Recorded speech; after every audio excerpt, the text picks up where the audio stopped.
Hey guys, this is Okudowski of WeAreChange.org here in southern Jersey outside of the Atilis Gym. Now, you might have heard about the Atilis Gym a couple days ago in the news, but right now it has been embargoed. It has been fully shut down, and the story of what happened here is absolutely mind-boggling, infuriating, and also sad. The destruction of this business is something that many Americans will soon see happen to them in their local communities and towns and cities all across America in the next coming days and the next coming weeks and even in the next coming months, not because of a virus. And this is important to bring up here.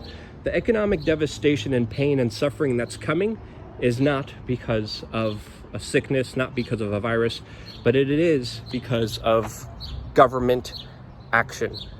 A lot of people would say incompetent government action, draconian action, over-the-top action, and I think some of those assessments are fair as we go here to some of the memorial here that some people have left off for this business. Now, I also wanted to say that a mutual friend of mine is a friend of the owner of this business. We were supposed to do an interview, but since we agreed to, the business has been embargoed. The owner is devastated. The business has been completely shut down, and there's a sign here saying, "Soon to be gone, Atilis Gym 2020," with, of course, many people leaving Beanie Babies for some reason, and flowers and wreaths here during this memorial. Now, this story is incredible. You can see the lines here that the gym here made so people would, quote, socially distance. There's also a sign here that says, "Keep social distancing, wear a mask." Another sign here that says, "Respect law enforcement at all times. This is a peaceful gathering." This sign was made by the gym and the gym's owners to prevent any kind of backlash.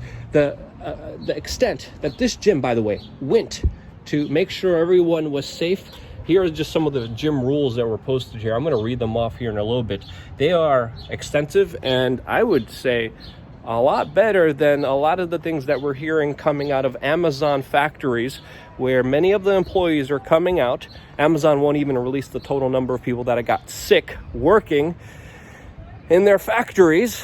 Of course, many of them providing non-essential services. And during this phase one of lockdown, we have seen small businesses, mom and pop businesses, businesses that are not multinational corporations, businesses that don't have friends in politics, totally eviscerated. Phase one should be called open for Walmart and Amazon to do whatever they want. Meanwhile, everyone else is screwed. If we lived in the fair world, phase two of this, quote, lockdown would include the shutting down of big multinational corporations that were allowed to be open in phase one. Meanwhile, only allowing mom and pop shops to be open.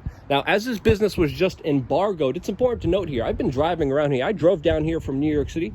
A lot of businesses are open. The toll booth lady that takes your money for having the privilege of driving down the King's Road, that takes your cash, she's there.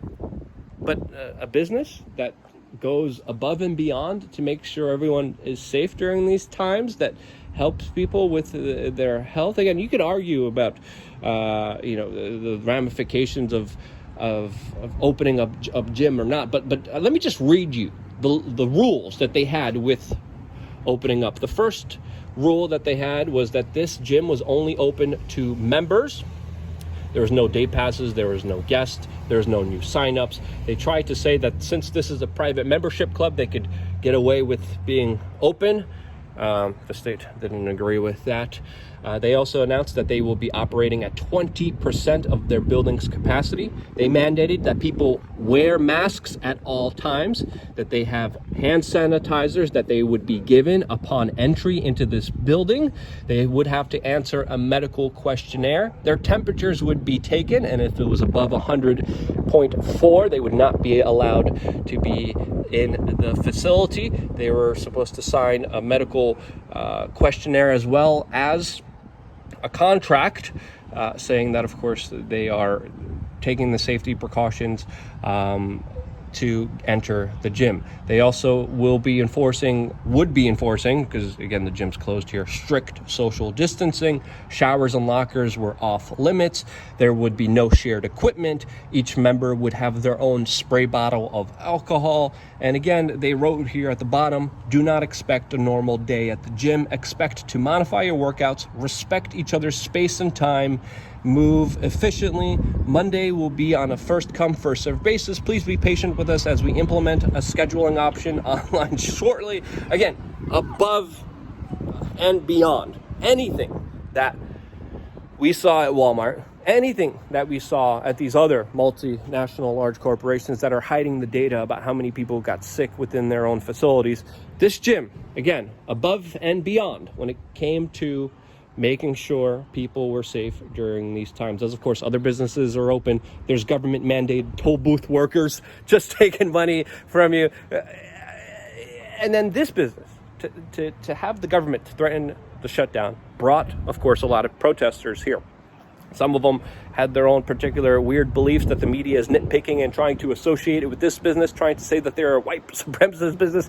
Again, I have found no evidence of that at all.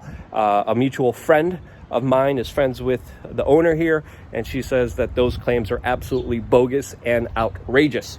And police officers showed up when a group came here. Police officers right here in this moment made an announcement that the people here are in violation of this executive order, not the law, not anything that's been passed by any body of officials, by any representatives. No, a decree made by the governor, an executive order made by him and him solely, and the police officers announced in this very spot that they are in violation of this executive king's decree. But they said that's all they heard to do, and they walked off to the cheer and surprise of many. And it looked like at first this worked.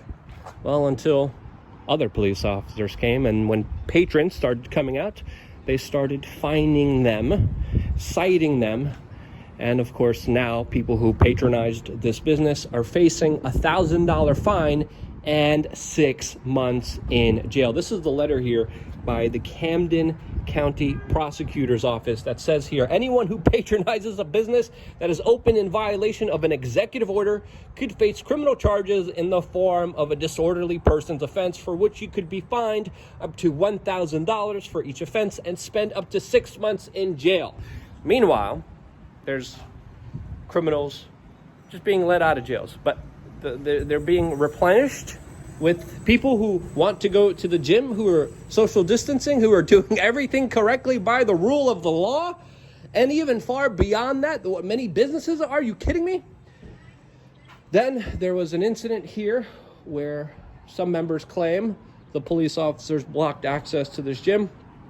The gym was flooded, and they found paper towels that, of course, they never used before or wasn't on the premises, and they say that they were sabotaged that way. And after that, the Division of Environmental Health of the County of Camden came in and they set a notice of embargo, even after not officially inspecting the place, since, of course, it was closed only to members and no one else. But even without conducting the investigation, we now here have a business that will find it extremely difficult to just operate or just completely be shut down for an unexplainable amount of time until some fat cat government bureaucrat decides that, hey, yeah, you could also make a living. You could also earn a livelihood, just like, of course, the super rich are doing, just like the multinational corporations are doing right now,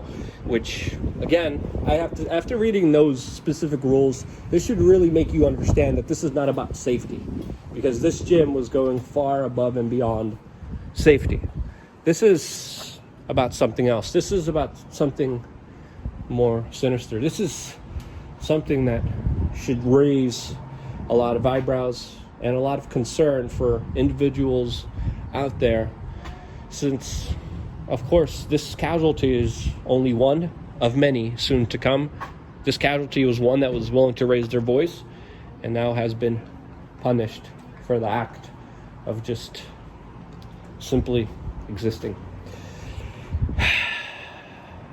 Crazy story here. I mean, they even set up a whole surveillance system here, which the owner of this entire property had to kick off the police department for setting up here, as they were, of course, tracking, databasing everyone who was going in and out of this business to find them. What's going to happen to the people who patronize this business? Well, we don't know. Will they get 6 months in jail? Will they get $1,000 fine? We'll see what the judges say. This is a story that, of course, we're going to be following very closely, but this has many vast implications. And the people who always make the arguments that police officers wouldn't enforce crazy laws, well, they went above and beyond here, especially with their surveillance grid system that they set up here, monitoring, tracking, getting everyone's license plates, and going after them for simply going after a gym. There's a lot of ramifications of this story. There's a lot of things to really consider. There's a lot of things to really ponder and to think about.